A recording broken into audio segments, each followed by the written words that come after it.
Nilqawkom għal video tal-lum li ħankunu qed naraw ftit device interessanti li huwa il-voltage stabilizer. Il-voltage stabilizer huwa device li jirregola il-voltaġġ għal valur pereżempju ta' 230 volts anka jekk dak li dieħel mis-supply minn network provider ma jkunx ta' dak il-valur.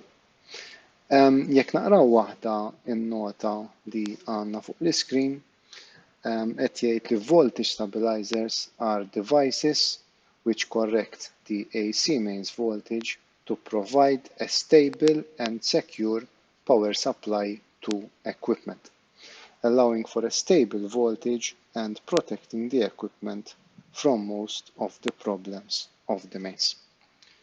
Għandna wkoll a voltage stabilizer or voltage stabilizers enable operation without tripping in an extended range beyond what is set in the over and under voltage device il plus or minus 10% ta' 230 volts.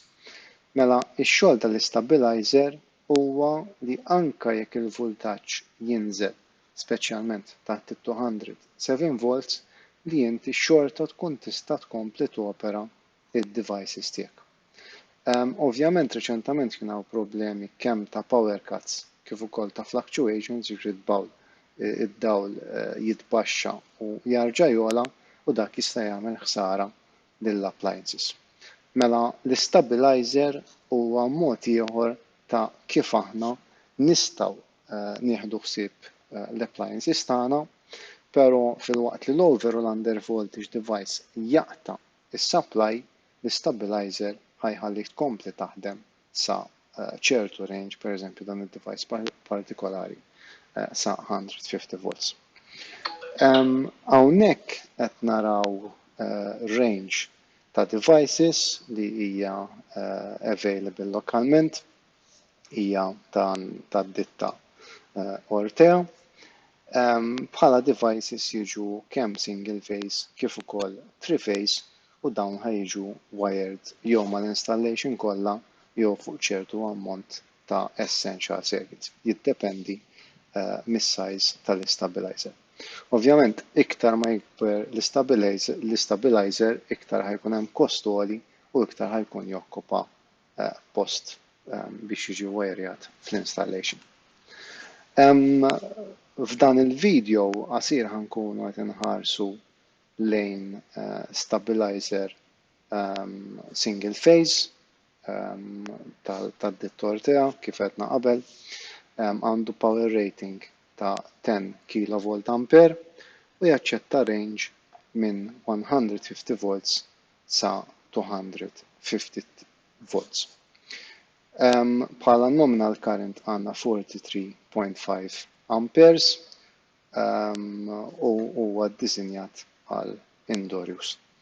Li wieħed irid joqgħod attent hija fejn ħajġi plejsjat, fejn ħajġi mountjat dan id-device partikolari li huwa wieħed mill-iżgħar devices f'din ir-range għandu weight ta' 22 kilograms u għandna dimensions in millimeters. Importanti li wieħed qabel jixtri jew qabel jornaħ jara eżattament fejn ħajġi immountjat. Biex nifhmu aħjar nistgħu nħarsu lejn din il-graf ta' dan id-device.